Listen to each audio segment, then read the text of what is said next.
भगवान शिवाला आपल्या पतीच्या रूपात प्राप्त करण्यासाठी माता पार्वतीने कठोर तपश्चर्या केली होती. शिव तपस्येने प्रसन्न झाले आणि त्यांनी माता पार्वतीशी विवाह केला.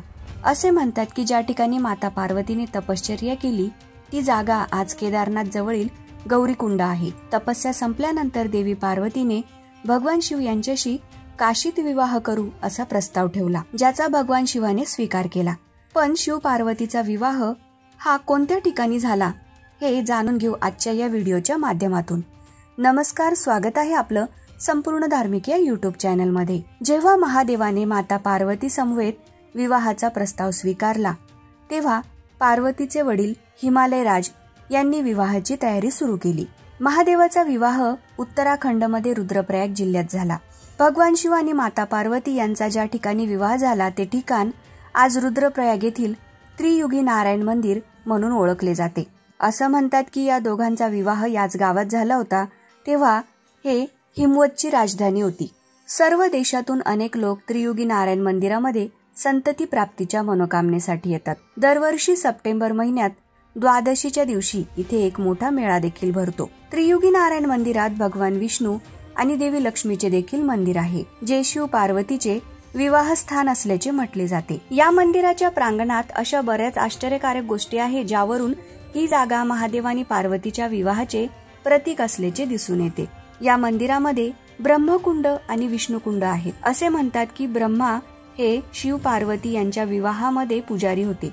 ज्या तलावात ब्रह्माजींनी विवाहाआधी स्नान केले त्याला ब्रह्मकुंड म्हणतात. शिव पार्वतीच्या विवाहात भगवान विष्णूने भाऊ म्हणून सर्व प्रथा पूर्ण केल्या. भगवान विष्णूंनी विवाहाआधी स्नान केले ते विष्णुकुंड म्हणून संबोधले गेले. त्यांनी स्नान केल्यानंतर विवाह सोहळ्याला उपस्थिती दर्शवली. त्रियुगी नारायण मंदिरात ब्रह्मकुंड, विष्णुकुंड या व्यतिरिक्त रुद्रकुंड सुद्धा आहे.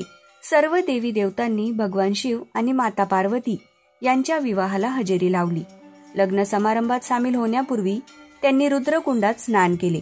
असे मानले जाते की या कुंडात पाण्याचा जो स्रोत आहे तो सरस्वती कुंडातून आला आहे. इथे भाविक दर्शनासाठी येतात तेव्हा या तलावामध्ये स्नान करतात आणि सर्व देवी देवतांचा आशीर्वाद घेतात. या मंदिराच्या प्रांगणात जिथे भगवान शंकर आणि देवी पार्वती यांचा विवाह झाला होता त्या सभा मंडपामध्ये आजही हवन कुंडातील अग्नी जळत आहे. असे म्हणतात की ते त्रियुगापासून अखंड जळत आहे.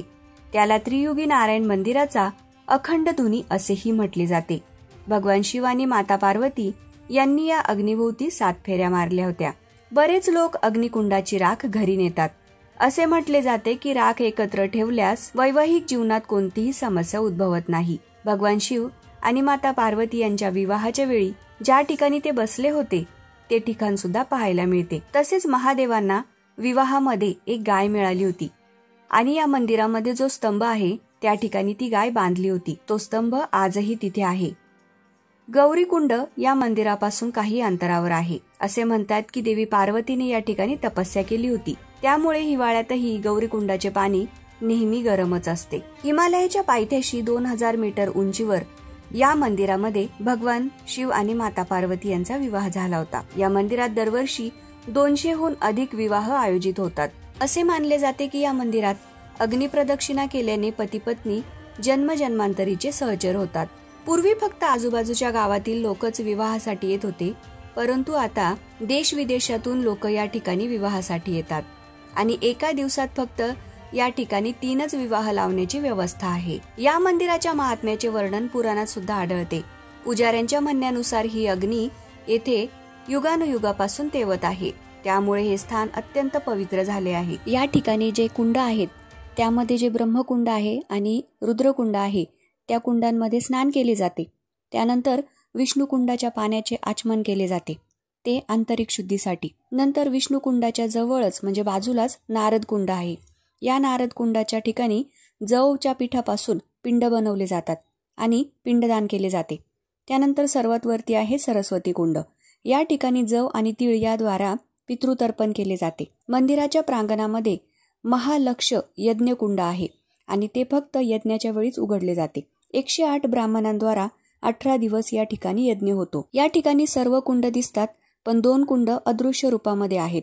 त्यांना अमृतकुंड आणि सूर्यकुंड अशी नावे आहेत. अमृतकुंडाच्या पाण्याने देवाचे स्नान घालतात आणि सूर्यकुंडाच्या पाण्याने महाप्रसाद भोग बनवला जातो. या मंदिरात गणपतीला रक्षक मानले जाते आणि मच्छिंद्रनाथांना मंदिराचे वीर मानले जाते. मंदिराच्या प्रांगणात अन्नपूर्णा माता मंदिर, ईशानेश्वर महादेव तसेच हनुमान मंदिर आहे. शिव पार्वती यांची दोघांची युगुल मूर्ती दगडावर कोरलेली आहे. तसेच भगवान विष्णू आणि माता लक्ष्मीची पण इथे मूर्ती आहे. मंदिर हे भगवान विष्णूंना समर्पित आहे, त्यामुळे या मंदिरावर गरुड ध्वज आहे. भगवान विष्णूने वामन अवतार घेतला होता. राजा बलीने यज्ञ केला होता. त्यावेळी भगवान विष्णूने या वामन अवतारात 3 पग भूमी मागितली होती. पहिल्या पावलात पृथ्वी, दुसऱ्या पावलात स्वर्ग आणि तिसरं पाऊल कुठे ठेवणार, तर ते राजा बळीच्या डोक्यावर ठेवून त्याला पाताळात पाठवलं होतं. त्यामुळे या ठिकाणी हे भगवान विष्णूंना समर्पित मंदिर बनवण्यात आलं आहे. राजा हिमालयने आपले कुलदेवता भगवान विष्णू यांचे या ठिकाणी मंदिर बनवले अशी आख्यायिका आहे. तसंच या मंदिरामध्ये जो हवनकुंडामध्ये अग्नी अखंड प्रज्वलित आहे त्याला धनंजय अग्नी म्हटले जाते, म्हणजेच अखंड पेटलेला अग्नी. रुद्रप्रयागमधील त्रियुगी नारायण मंदिराला भेट देण्यासाठी सर्वोत्तम काळ आहे तो उन्हाळ्याच्या सुरुवातीचा काळ. एप्रिल ते जून हे उन्हाळ्याचे महिने असतात, त्यामुळे या ठिकाणचे वातावरण योग्य असते. येथील तीर्थयात्रेसाठी हा सर्वोत्तम काळ मानला जातो. मित्रांनो, ही माहिती तुम्हाला कशी वाटली ते कमेंट करून नक्की कळवा आणि संपूर्ण धार्मिक या यूट्यूब चॅनलला सबस्क्राईब करा. धन्यवाद.